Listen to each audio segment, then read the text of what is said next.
경남 통영의 시민문화회관에서 특별한 행사가 열렸다. 통영 출신의 세계적 작곡가인 윤희상의 음악이 고향의 첫 선을 보이는 날.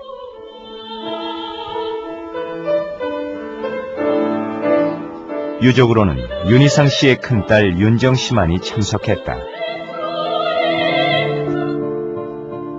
음악회를 앞두고 세간의 관심은 윤희상 미망인 이수자 씨의 귀국 여부에 모아졌다.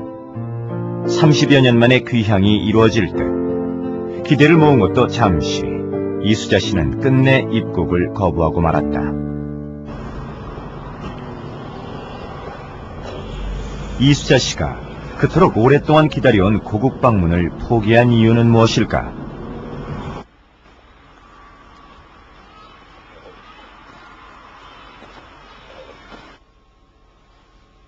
이수자 씨는 남편 윤희상이 별세한 뒤 베를린 교회의 빈집을 혼자서 지키고 있다. 간첩이라는 낙인을 평생 지우지 못한 채 이국 땅에서 숨을 거둔 남편.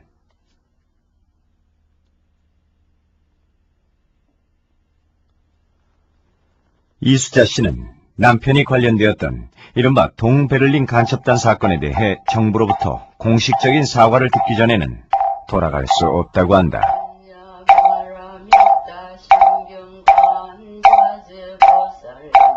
저는요, 크게 원하지도 않습니다. 지금 기피 인물로서 되어가 있는 것을 법적으로 해제하는 겁니다. 법적으로 해제하고, 그리고 우리 역사에 없는 그만큼 많이 우리 민족이 남겨놓는 유산이 그 작품을 봐서도 그것이 과거에 그런 관계였던 것이 참 유감이었다는 말 한마디 필요합니다. 고등법원에서 판결문 이런 것들이 쭉 있어요. 항소 이유서 한 번도 이거 관해서 말씀하신 적 없으시고요? 없지요. 남편이 타계한 뒤 부인은 남편의 서재에서 오래된 서류 꾸러미를 발견했다. 지난 30년 동안 윤희상 씨는 당시의 재판 기록을 하나도 빠짐없이 간직해왔던 것이다. 뿐만 아니라 어떻게 구했는지 자신에 대한 세세한 기록을 담은 CIA의 비밀 문건까지 수집해두었다. 꼼꼼히 밑줄 치고 메모까지 하면서 윤희상 씨는 무엇을 생각했을까?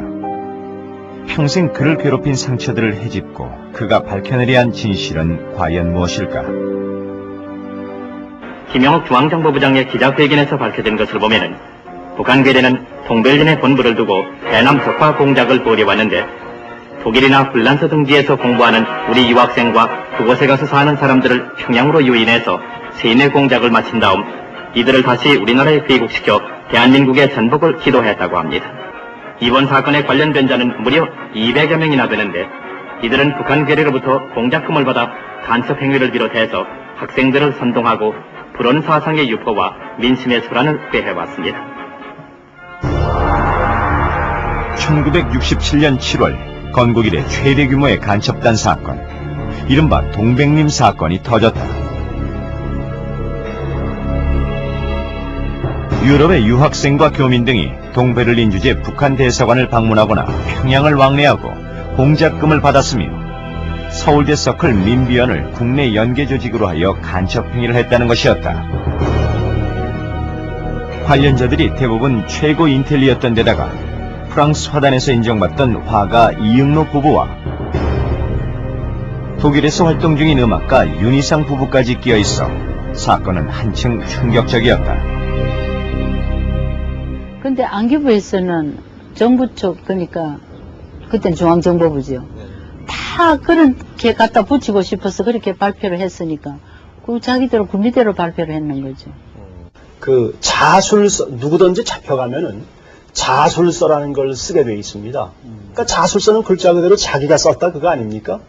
근데 우리 각자의 자술서를 다 써놓은 거예요, 자기네들이. 예. 그리고 그것을 제 손으로 옮겨 써라 이겁니다. 그거는 이 중앙정부에서 이거 하는 거는 전부 엉터리 거짓말이죠. 이거는 말이에요. 저희 경우 말이죠. 사건 관련자들 상당수는 지금도 중앙정보부의 조작이었다고 주장한다. 우리는 당시 중정수사과장이었던 이용택 씨를 찾아갔다.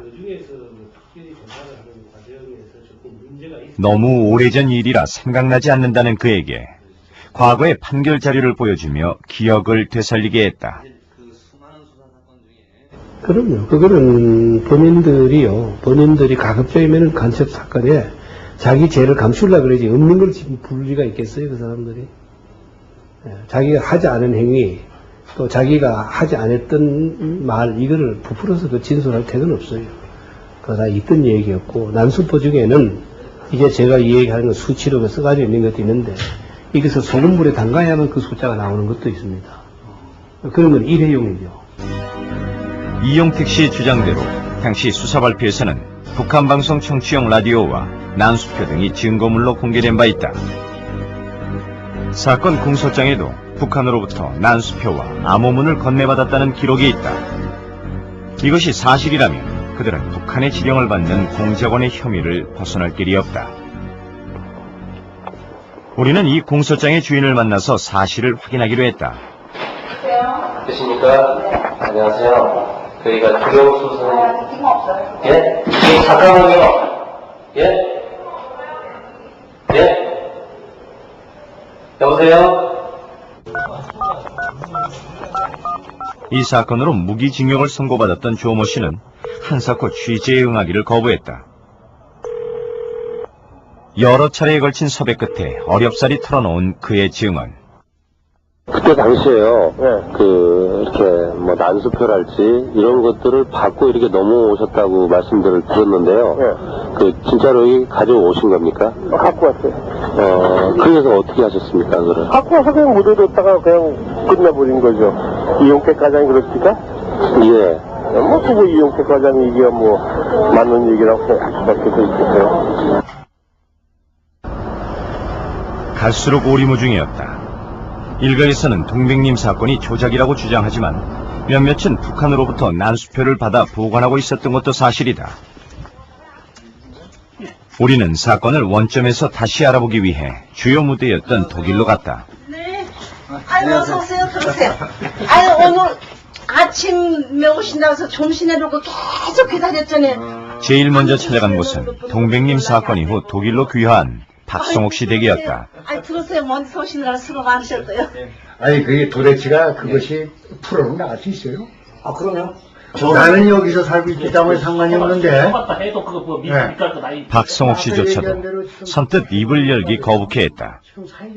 자신 때문에 국내에 있는 사람들이 어떤 피해를 입지 않을까 걱정하는 눈치였다. 또 그렇지 못한 사람도 있는데. 분단된 나라에서는 말 한마디로 운명이 뒤바뀔 수도 있다는 걸 그는 체험을 통해 깨닫고 있었다. 독일 파견 광부였던 박성옥 씨는 당시 징역 5년을 선고받았다. 그가 털어놓는 사건의 발단. 사건화된 동기가 뭐냐면은, 조선일보 기자가 여기 특파원이 나와 있었어요. 이계영이라고. 그 얘기 들었습니까? 예, 그건 알고 있습니다. 예. 그 체코 체육대회에 나갔다가, 시점됐는데, 그 사건은 어떻게 생각하십니까? 그거는 지금 그 미스테리로 그냥 남아있다. 미스테리 남아있죠? 예. 그것이 임석진과의 관계입니다. 임석진과의 모질의 동창이라고. 예. 그러면, 이기양에는 여기 기자로 나와 있고, 특파원으로. 임석진은 솔직히 말해서 호수 책임자예요. 응? 그 사람은 일찍이 북과의 관계도 가지고 있었고, 관계를 텄고, 또 북에서 그 사람을 신용했고. 67년 4월 체코 프라하에 취재차 갔던 조선일보 이기양 기자가 실종됐다. 당시 중앙정보부는 이 기자의 행적을 조사하다가 뜻밖의 사실을 접하게 된다. 이 사람이 동백님을 여행을 했다는 겁니다. 동백님을 여행을 해가지고 동백님은 북한 대사관에 들린 흔적이 있다는 겁니다. 그리고 그 들리고 왔다는 이 사람이 이제 이기양 씨가 이 얘기를 해서 이야기 주소를 해가지고 그 갔다 온 사람이 여기 있다는 겁니다. 서독에. 그래서 이제 그 사건이 알려져가지고 그 그런 비슷한 혐의가 있는 사람이 한국으로 귀국해가지고 서독에서 공부를 마치거나 광부로서 근무를 끝나고 돌아간 사람도 몇 명 있다. 이래서 그 리스트 중에 임시가 포함되어 있는 겁니다. 이기양 실종 사건이 수사선상에 오르자 불안해진 사람이 있었다. 이기양의 절친한 대학 동창으로 이기양을 북한 대사관에 소개했던 독일 유학생 출신 임석진 씨였다. 67년 5월 19일 임석진이 택한 방법은 청와대를 찾아가 박정희 대통령에게 직접 사실을 구하는 것이었다. 대공 혐의자가 대통령에게 자수한 최초의 사건. 동백님 사건 수사는 거기서부터 시작됐다. 세월이 흘렀다. 동백님 사건의 핵심 인물 임석진. 그러나 제보자라는 점이 참작되어 그는 당시 재판에 기소조차 되지 않았다. 그 때문일까? 그가 이중 스파이라는 소문도 들려왔다. 소문과 추측이 무성했지만 지난 30년간 임석진 씨는 단 한 번도 이 사건에 대해 입을 연 적이 없다.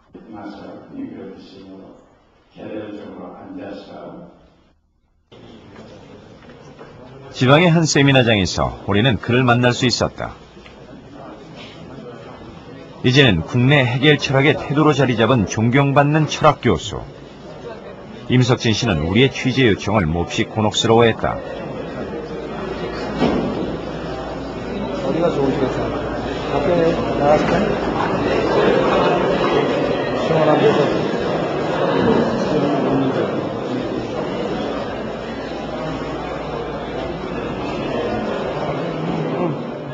복도를 빠져나오는 동안 그는 말없이 고개를 숙이고 걸었다. 무수한 생각이 한순간에 스쳐 지나가는 듯했다. 간단한 문제가 아니죠. 간단한 문제가 아니야. 거기에 관련됐던 그 많은 사람들이 누구도 그 용단을 누구도 내리지 못한 거예요. 나도 그 중에 하나였다고 봐야지. 근데 결국은 이제 어떻게 보면 글쎄 박 대통령하고의 접촉 기회가 주어지면서 그게 어떤 정말 굉장히 중요한 전환점 계기가 됐다. 유학생 임석진 씨가 동베를린 북한 대사관을 처음 방문한 것은 60년 4월 4.19를 맞아 국내에서 통일 논의가 무성할 때였다. 그로부터 3년 뒤 그는 북한 노동당에 가입원서를 쓰게 이르렀다. 언제 어떻게 하셨어요? 뭐를? 노동당 입당을. 베를린에서. 이거 한 장, 종이 한 장, 앞뒷장으로 되어 있는 거. 이래저래 비밀당원이니까 이거 큰 문제가 아니라는 거예요. 이거 사인만 하래요.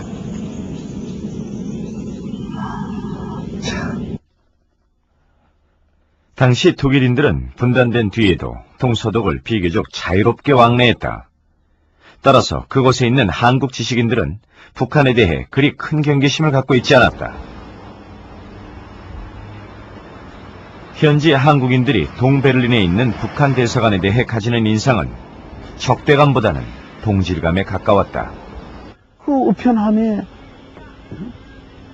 칼라 화보가 계속 날라 들어오는 거예요. 한 달에 한 번 정도씩. 북한의 칼라 화보가요? 그렇지. 그때 우리 남한에서는 칼라로 무슨 잡지다 화보를 찍는다는 건 그때는 들어보지도 못하고 상상도 못할 일이지. 그렇게 선전공세가 시작됐었어. 북한은 50년대 후반 이후 해외에서의 선전활동을 강화했다. 당시 북한은 전후 폐허를 딛고 고도 성장을 이루던 부흥기였다. 그들은 한국 유학생과 광부들 앞으로 북한의 발전상과 통일 방안을 선전하는 칼라 화보와 우편물을 보내왔다. 더구나 동베를린 북한 대사관에서는 한국 교민들이 찾아오면 언제라도 융숭하게 대접해주곤 했다.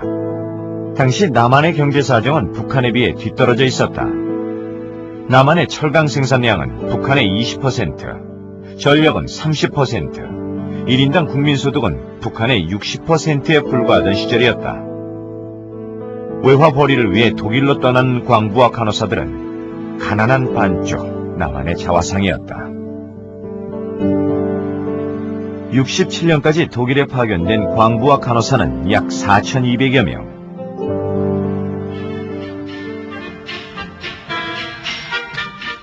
광부들의 대다수는 고등학교나 대학교를 졸업한 고학력 실업자들이었다.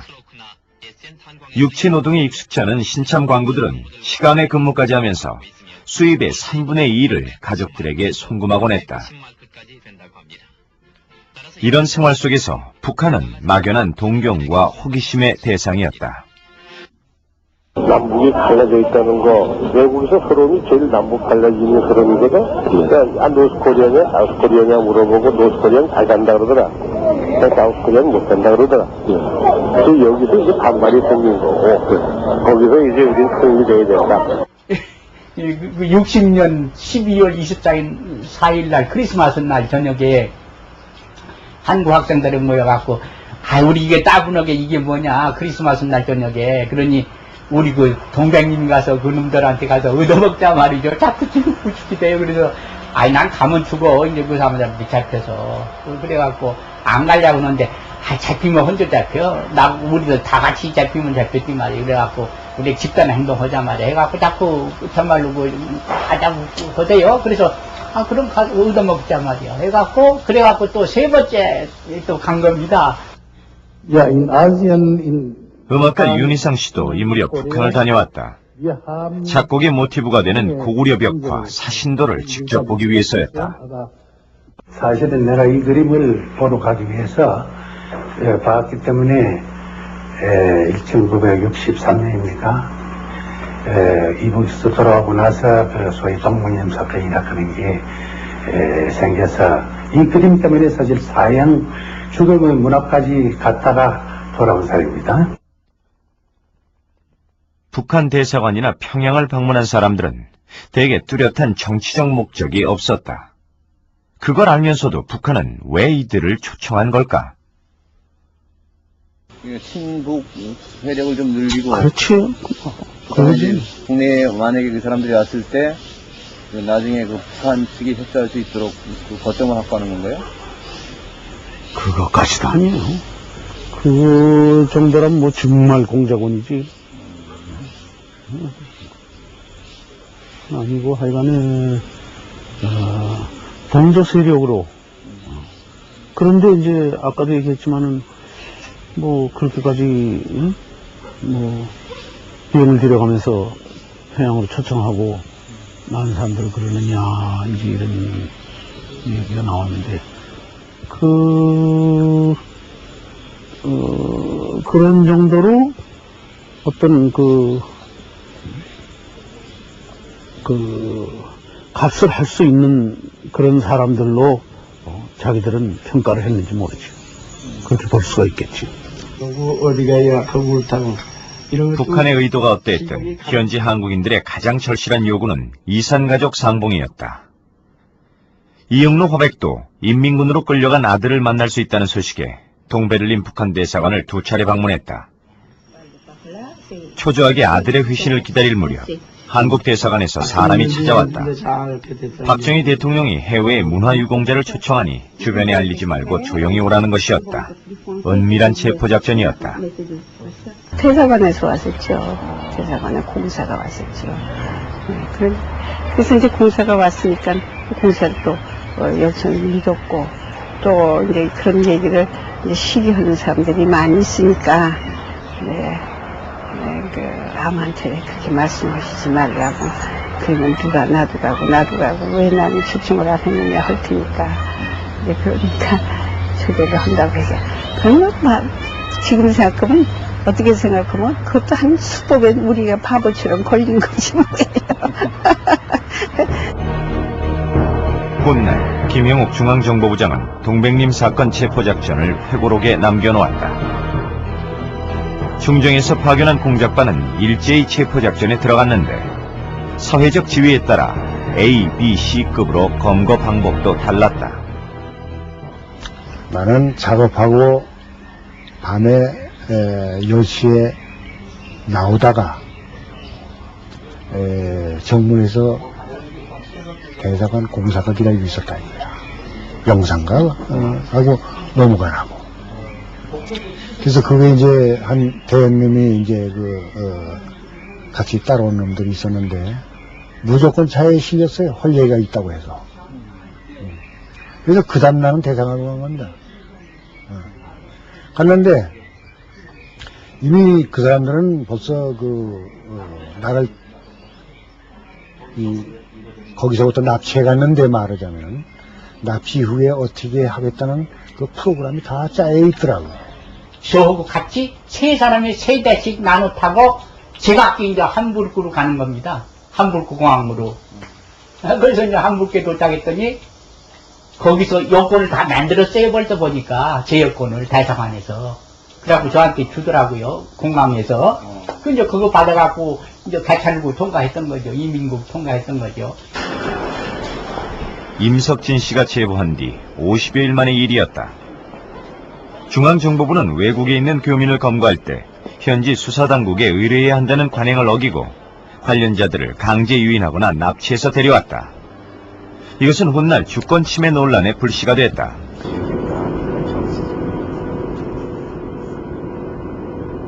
그들이 끌려온 곳은 중정 취조실이었다.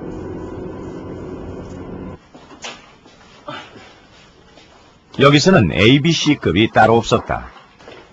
감상적인 통일의식이나 단순한 호기심 때문이든 혈육과 만나기 위해서든 구분이 없었다. 북한 측과 접촉한 것만으로도 그들은 모두 대역 죄인이었다. 방에 들어가니까 몽댕이가 막 부개가 이런 게 있기에 아이고 이걸로 맞아 이거 나 큰일 났구나 막 벌써 예감이 말이죠. 딱 가더라고요. 그러더니 거기 이제 수사관인지 누가 오더라고 오더니 또 종이 잔뜩 가져오고 볼펜 가져오더니 저더러 이제 또 왜 동백님 갔다 왔냐고 그러더라고요. 그래서 갔다 오면 어때요? 이랬다고요. 그러니까 이런 몰정 모르는 놈이 어디냐고 말이야. 아 그러더니 틀겨 패기 시작하는데 아이구나 아주 죽을 뻔한 거죠. 죽을 뻔한 거죠. 뭐 정직하게 제가 얘기해서 내가 안 보는 데서 또 밑에서 사람들 했는지 그거는 모르겠어요. 그거는 모르겠지만은 제일 제가 싫어하는 것이 강제 수사입니다. 고문하는 가혹한 행위하는 거. 특히 이런 사상범들은 가혹 행위를 하게 되면은 우리가 알고 있는 것밖에 자백을 못 받습니다.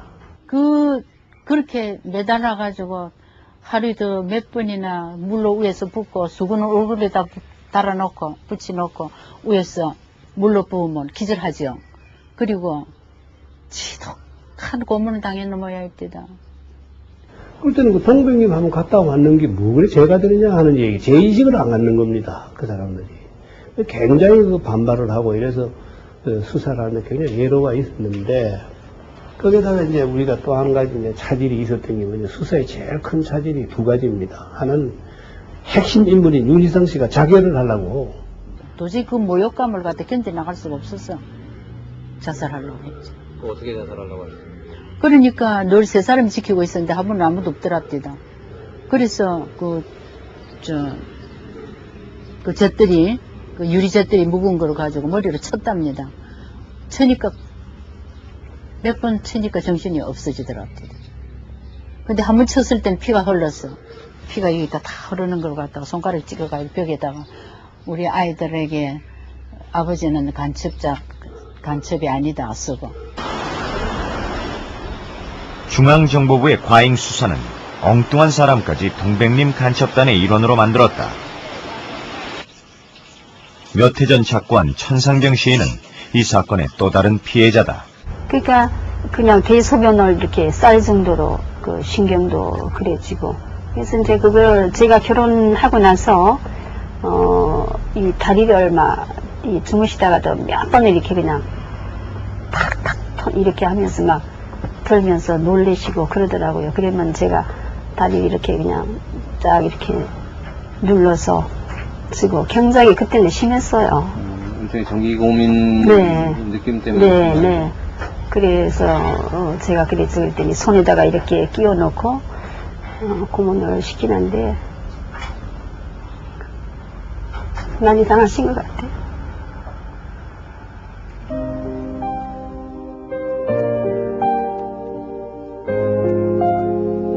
고문의 후유증 때문에 천상병 시인은 한동안 행여병자로 떠돌이 생활을 하다가 정신병원 신세까지 져야 했다. 동백님 사건과 관련된 천상병 시인의 죄목은 항공법과 국가보안법상의 불고지죄와 형법상의 공갈죄.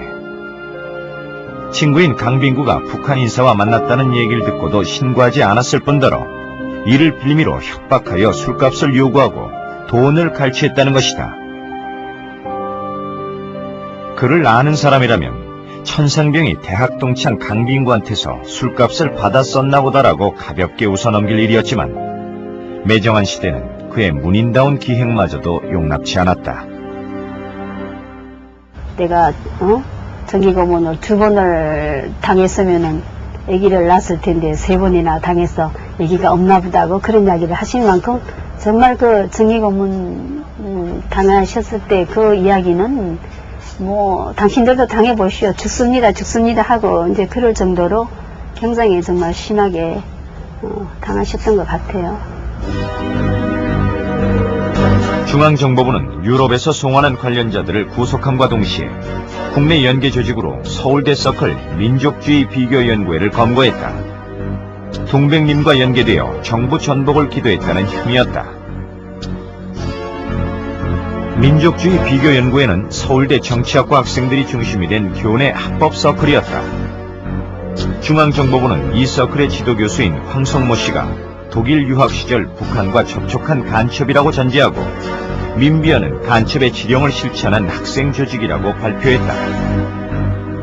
제일 중요한 건 6.3 사태 때 주도 역할을 했다는 거. 그래서 그 이후에도 또 이 민비에 관여했던 사람들이 학생운동에 지도적 위치에 있었다는 것은 사실입니다. 그래서 단순히 뭐 후배들하고 술만 마신 건 아니고 사실상 3.24 데모에서 6.3 데모까지는 저나 박범진이 그 학교를 갓 졸업한 상태였기 때문에 신문기자임을 잊어버리고 데모에 깊이 관여하고 우리가 또 주도적 역할을 했던 건 사실이에요. 그해 6월 8일 날 국회의원 선거가 있었습니다. 그게 6대, 7대 국회의원 선거예요. 근데 그때 부정선거 시비가 아주 상당히 시비가 생겨가지고 그 부정선거 규탄하는 그런 그 국민들의 저항이 상당히 심했어요. 그래서 그 당시 그 공화당 정부가 그 부정선거 시비를 갖다가 진정시켜 상당히 고심을 했었습니다. 67년 6월 총선에서 빚어진 부정선거 시비는 박정희 정부를 궁지로 몰아넣었다. 부정선거 규탄 시위가 4.19 이후 최대 규모로 확산되자 정부는 여론을 급히 반전시켜야 했다. 학생운동의 핵심 인물이 망라된 민비언을 동백님 간첩단의 일부인 양 조작한 것도 그 때문이었다고 민비언 관계자들은 주장한다. 김형욱도 그의 회고록을 통해 민비언 사건은 동백님과 무관하다고 고백한 바 있다. 1967년 11월 9일 동백님 사건 첫 공판이 열렸다. 피고인 34명이 참석한 법정은 국내외 언론인들의 취재 경쟁 속에 입죄 여지가 없었다. 그 가운데서도 특히 이응로와 윤희상은 해외에 뜨거운 관심을 모았다. 독일과 프랑스 정부는 자기 영토 안에서 사람을 납치해간 것은 주권 침해라며 강력하게 항의해왔다. 동백님 관련자들의 석방을 요구하고 인권 후진국 한국을 규탄하는 시위가 유럽 각지에서 벌어졌다. 중앙정보부의 무리한 수사로 빚어진 국제적 망신이었다. 그러나 이런 체포 과정의 불법성 문제는 당시 법정에서 본격적으로 다뤄지지 않았다. 납치라든가 그런 것은 생각을 못하죠. 납치라는 것은 실제로 납치라는 겁니까? 그럼 독일 그러면 그게 독일의 뭐 수사기관, 뭐 국민들 다 그 안에서 그야말로 범죄 행위를 했다는 겁니까? 예. 우리가? 예. 그 너무나 이면 역사가 참 담당 재판장도 모르는 역사가 많은 모양인데요. 난 그거는 그 당시엔 더군다나 그런 문제가 논의가 안 됐습니다. 만약에 그런 식으로 납치까지 되었다고 한다면 상당히 법정에서 반향이 있을 거 아닙니까? 그래가지고 위선 변호인들이 변호인이 한둘입니까? 그 사람들이 다 그 점에 대해서 조사를 해달라고 그럴 거고. 근데 그건 아무도 얘기할 사람 없어. 그건 한순환이도 그런 주장 안 했어. 법정에서 그 체포 과정에 대해서, 얘기한 거 없어요. 근데 그게 지금은 좀 오인문이 되더라고요. 왜 그랬을까? 그러니까 구속영장 그때 체포한 걸로 안 돼 있지. 여기 대한민국에 들어온 다음에 구속했으니까. 지금 말이야, 양미법이라든가 미국법이라든가, 이거 보면은, 구속 자체가 절차 위법이 있으면은, 수사기관에서 모든 진술은, 좋아하잖아요. 그런 게 없죠. 중앙정보부는 이들의 연행이 자의에 따른 임의동행이라고 강조했지만, 국제사회의 비난은 수그러들지 않았다.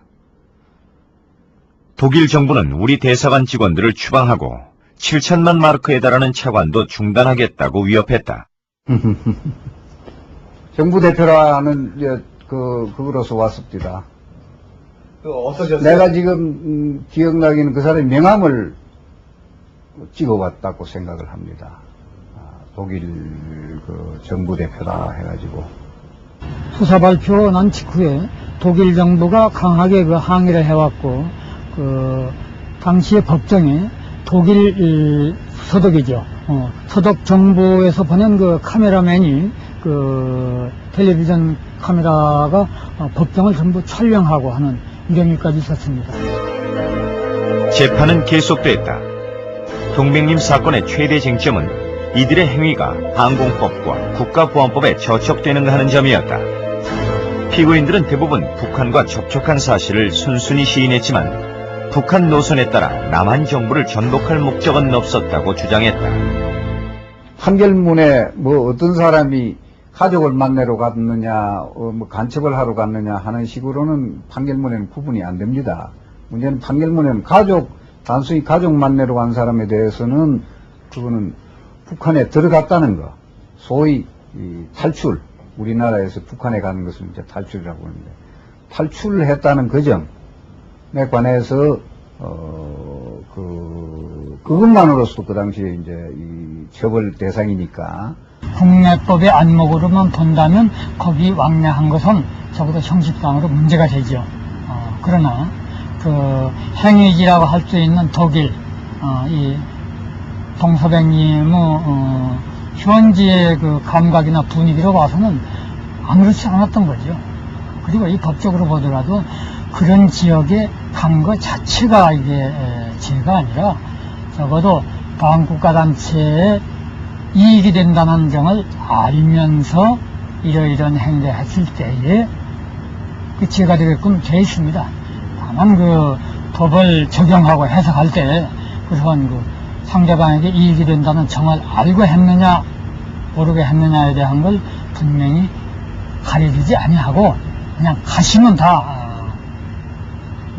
탈출, 돌아왔으면 잠입, 또 돈 받았으면 전부 공작금 받은 걸로 해서 금품수수 이렇게 보는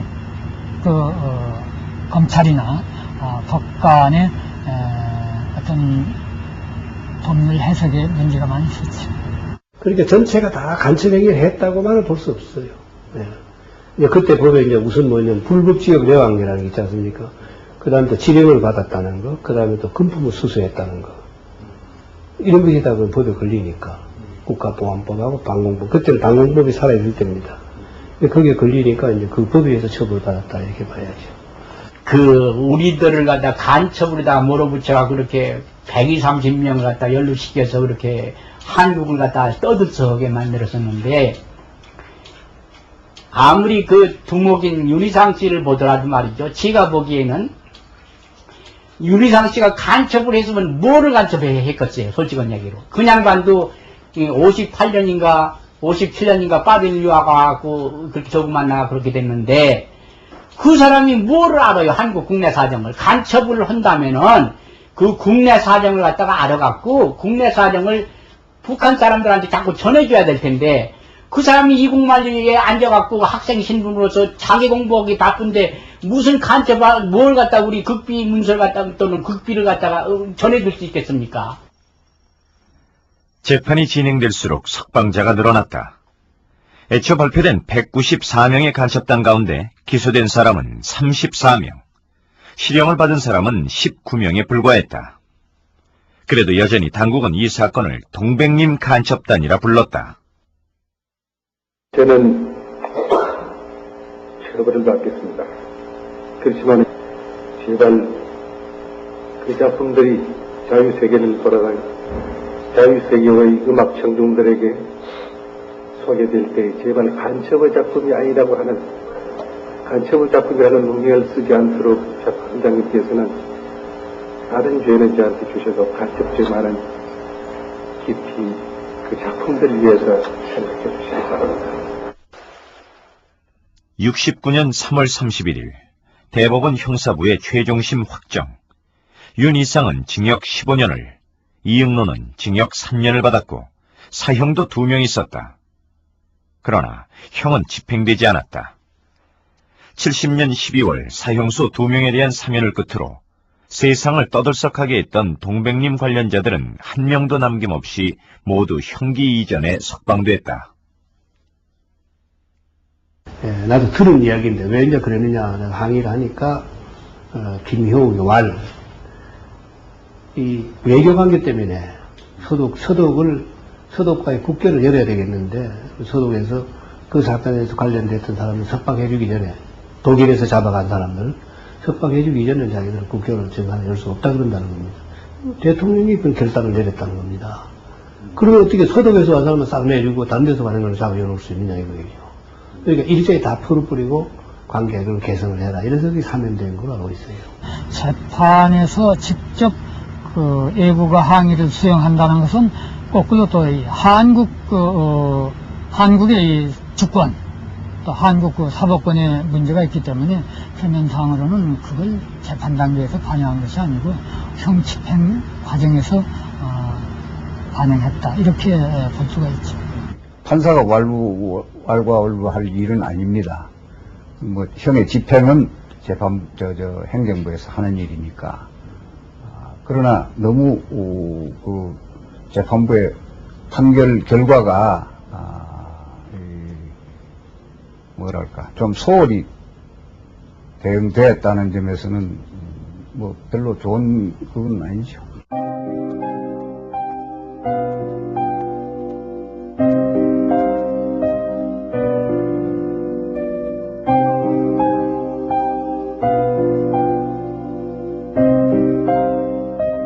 감옥에 갇혔던 사람들은 원래 있던 자리로 되돌아갔다. 그러나 그들 중 많은 사람들은 2번 다시 고국에 돌아올 수 없었다. 한국에서 요새 우리 집에도 뭐 크리스마스라고 안 났을 텐데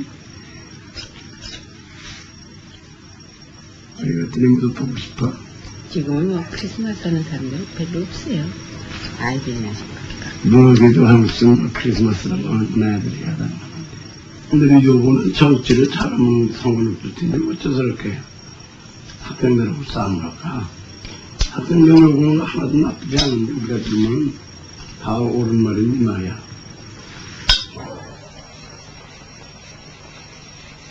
헤어진 아들을 만나려다가 옥고를 치른 이응노 화백은 83년 프랑스 국적을 취득한 후 북한을 방문해 마침내 아들과 상봉했다.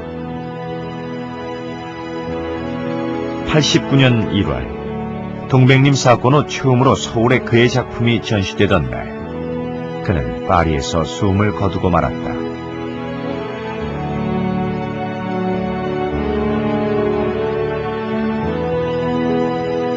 죽는 순간까지도 그는 그를 버린 조국에 돌아갈 날만을 손꼽아 기다리고 있었다.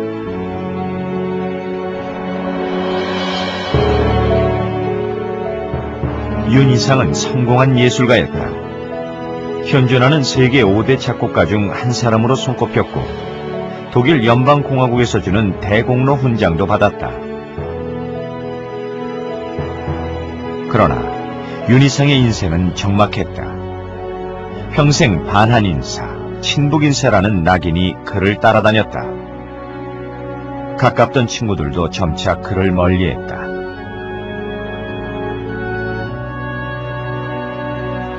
그러나 윤희상은 숱한 비난을 감수하면서도 변함없이 그의 길을 걸었다.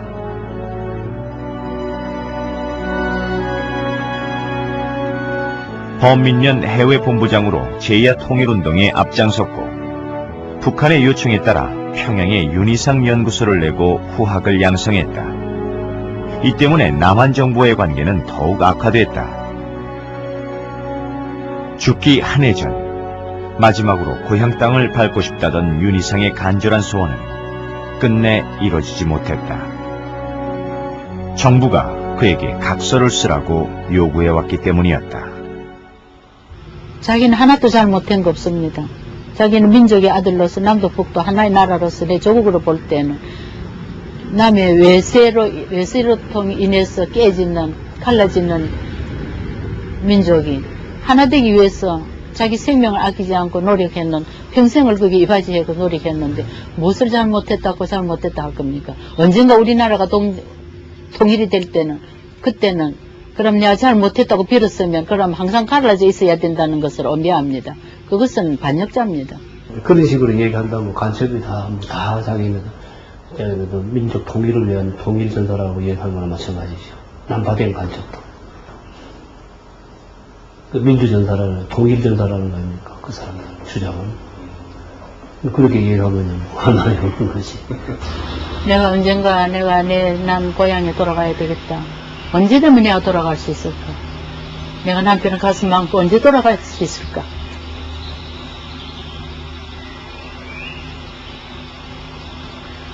한번 생각해 보셨습니까? 40년 동안 외국에 추방대가 있는 생활 상상할 수 있습니까? 그것도 반한인사다. 또 공장원이다. 친북인사다. 이러한 이름을 붙여놓으면 아무도 가깝게 하는 사람 없습니다. 우리는 이 조그마한 집에서 평생 그렇게 살았습니다. 여전히 평행선을 달리는 이승의 논쟁을 뒤로하고 95년 윤희상은 세상을 떴다. 베를린시의 가토우 특별묘역, 고향인 통영에서 본 흙한 줌과 함께 윤희상은 여기 잠들어 있다. 두두지가 그렇게 많이 흙을 파놓으면 어떻게 하나.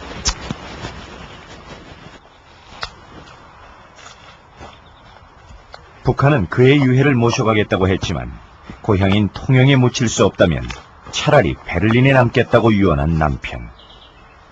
윤희상 씨는 죽어서도 남과 북 어느 한편에 서지 않으려 애썼다. 오늘 급하게 오느라고 향도 못 가져오고 초도 못 가져오고 술도 못 가져왔어요.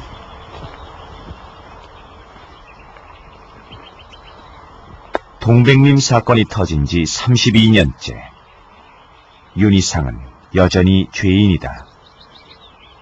남과 북 둘 중에 하나를 선택해야만 하는 운명을 거역한 죄로 그의 유해는 이역만리 남의 땅에 묻혀있다.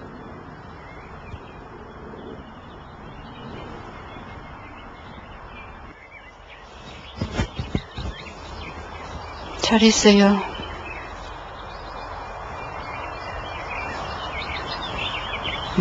마간자 바람을 따시며 관자세. 언젠가 통일이 된다면 우리는 그의 묘비를 다시 써야 할 것이다. 분단 시대의 서글픈 망명기, 이제는 하나된 조국 땅에 편안히 잠들다. 상심력 여시사비자신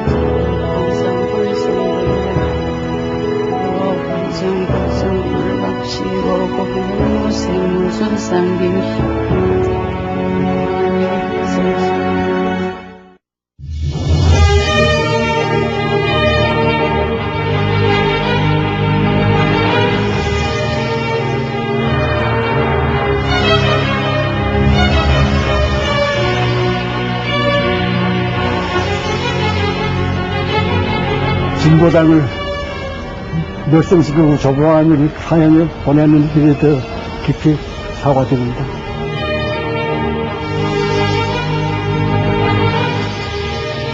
(40년이라도 어제 같아요)